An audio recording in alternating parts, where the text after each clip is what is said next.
बहुत सारे body builder है जिनके बेबीज हुए, तो कहाँ से हुए? आसमान से तो नहीं आए ना। ऑब्वियसली ऐसा कुछ नहीं है। और ये जो प्रॉब्लम है ये सिर्फ जिम वालों के साथ या कंपटीशन वालों के साथ नहीं, ये एक ऐसे इंसान के साथ भी हो सकती है जिसने कभी जिम की शक्ल भी नहीं देखी है, जिसने कभी फिटनेस से लेना देना कुछ रखा ही नहीं है।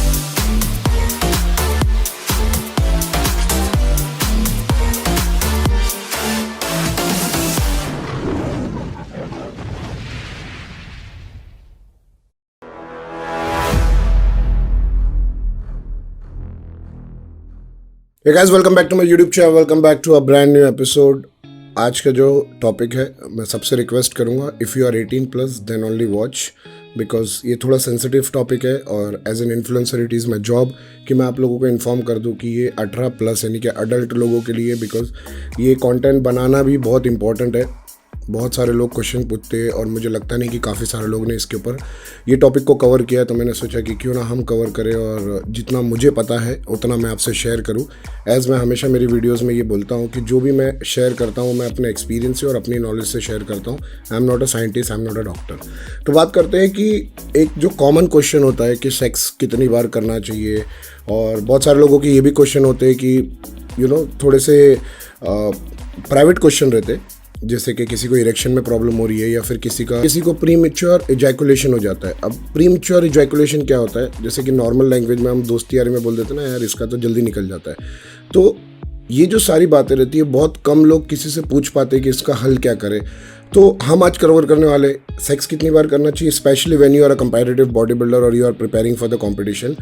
और जो मैंने आपको बताया इरेक्शन, और वो जो थर्ड प्रॉब्लम थी प्रीमेच्योर इजैकुलेशन की, ये एक कॉमन मिथ बन चुका है कि जो जिम जाते हैं, जो स्टीरॉयड लेते हैं, जो कंपटीशन करते हैं, उनका इरेक्शन नहीं होता है या फिर उनके बेबीज़ नहीं होते हैं या फिर उनका प्रीमेच्योर इजैकुलेशन हो जाता है, जैसे कि जल्दी निकल जाता है। ये एक मिथ मार्केट में फैला दिया गया है। अब ऐसा नहीं है। बहुत सारे बॉडी बिल्डर है जिनके बेबीज़ हुए, तो कहाँ से हुए? आसमान से तो नहीं आए ना।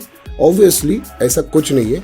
और ये जो प्रॉब्लम है ये सिर्फ जिम वालों के साथ या कंपटीशन वालों के साथ नहीं, ये एक ऐसे इंसान के साथ भी हो सकती है जिसने कभी जिम की शक्ल भी नहीं देखी है, जिसने कभी फिटनेस से लेना देना कुछ रखा ही नहीं है। तो it is a very common problem and it can happen to anybody. But क्या इस प्रॉब्लम का हल है? ऑफकोर्स इस प्रॉब्लम के हल है, प्रॉब्लम हल है। लेकिन बात यह है कि लोग अननेसेसरी इतना स्ट्रेस में हो जाते हैं, इतने डिप्रेस हो जाते हैं कि वो हल की जगह प्रॉब्लम और बड़ी कर देते हैं। देखो, मैं हमेशा बोलता हूँ कि जब आपकी हेल्थ अच्छी करनी है ना, तो सबसे पहले स्ट्रेस लेना बंद करो, because stress is one of the biggest disease. Stress की वजह से बहुत सारे डिजीज़ हो जाते हैं आपको। तो बात करने वाले हम टॉपिक पे कि इसका हल क्या है। देखो, इसके लिए बहुत सारी चीज़ें आप ट्राई कर सकते हो। अगर आप मुझसे पूछोगे तो मैं आपको एक प्रोडक्ट इंट्रोड्यूस करूंगा जिसका नाम है एक्स्ट्रा टाइम। ये आधार का एक्स्ट्रा टाइम जो है, it will definitely help you. जिन लोगों की स्पेशल प्रॉब्लम वो है जो प्रीमेच्योर इजैकुलेशन हो जाता है, जिसको बोलते हैं कि जल्दी निकल जाता है, उनके लिए ये बहुत फ़ायदेमंद चीज़ है। ये FDCA अप्रूव्ड भी है और सबसे बढ़िया बात ये है कि ये पॉकेट फ्रेंडली है।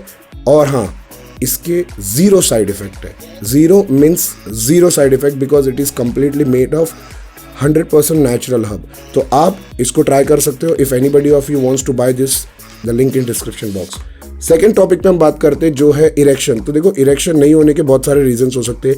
आपका टेस्टोस्टेरोन लेवल लो होने की वजह से भी इरेक्शन नहीं होता है। इसके ऊपर भी हम लोग ने एक वीडियो कवर करी थी पहले। आपका स्ट्रेस लेवल हाई होने की वजह से भी कभी कभी इरेक्शन नहीं होता, बिकॉज जब इंसान डरा हुआ रहता है, इंसान को लगता है यार आज होगा नहीं होगा, होता है। Everybody has gone to the first date and everybody has done that. तो वो होता है। तो इसका मतलब ये नहीं कि आप में बीमारी है। अगर आपका टेस्टोस्टेरोन लो है तो आप उसको इंक्रीज कर सकते हो by taking a different kind of hub, जिसके हमने ऑलरेडी वीडियोस बना चुकी है।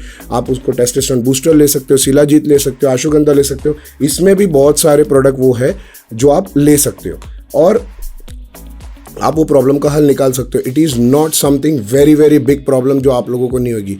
लेकिन लोग उसको इतना हाइप कर दिए, इतना डरा दिए कि इंसान को तो यार मेरे साथ ऐसा हो रहा है, क्या मैं ना मर दूँ? ऐसा कुछ नहीं है मेरे भाई। It is a common problem and it can happen to anybody and it is a very common problem. In fact बहुत सारे बॉडी बिल्डर है जो PCD के बाद में बहुत बार ये प्रॉब्लम फेस करते हैं कि उनको इरेक्शन में प्रॉब्लम होती है। तो क्या मतलब वो नामर्द है? ऐसा नहीं है। ये सिर्फ तब होता है मोस्ट ऑफ द टाइम जब उनका टेस्टोस्टेरोन लो होता है और नेचुरल टेस्टोस्टेरोन इंक्रीज नहीं हुआ रहता है, या फिर किसी का जनरली नेचुरल टेस्टोस्टेरोन प्रोड्यूस नहीं होता है बॉडी में, तो उसको कुछ भी आयुर्वेदिक या सप्लीमेंटेशन लेके बढ़ाना पड़ता है। बात करते हैं हम थर्ड प्रॉब्लम की, और मैं बोल सकता हूँ थर्ड क्वेश्चन की, सेक्स कितनी बार करना चाहिए। सेक्स कितनी बार करना चाहिए, it's a very personal thing कि मैं आपको बोलूँ कि नहीं इतनी बार करो इतनी बार करो। You can do n number of time, it's all up to your capacity and your capability. लेकिन अगर आप बॉडी बिल्डर हो या आप कॉन्टेस्ट की प्रेप कर रहे हो, तो when you become a body builder और when you preparing for any contest, आपको हर एक चीज़ में रिस्ट्रिक्शंस आ जाती है, चाहे फिर वो आपके वैकेशन हो, आपका फूड हो, आपका ट्रेनिंग हो, आपका कार्डियो हो या आपका फिजिकल लाइफ हो। तो अगर आप कंपटीशन के लिए प्रेप कर रहे हो तो I will suggest once in a week, once in 2 week, that is fine, it's okay. But specially when you are near to the competition, so 2 से 3 हफ्ते पहले आपको कॉम्पिटिशन के सेक्स बंद कर देना। अब सेक्स का मतलब ये नहीं है कि सिर्फ और सिर्फ inter, you can also stop doing the masturbation, any form of sex you doing, but 2 से 3 हफ्ते पहले आपको कोई भी इस तरीके की एक्टिविटी करनी है जिसमें आपका स्पर्म रिलीज हो। इसका रीजन ये है कि जब आपका स्पर्म रिलीज होता है तो आपको कैसा फील होता है। मैं चुप इसके लिए हूं कि आप सोचो, ऐसे ही फील होता है ना।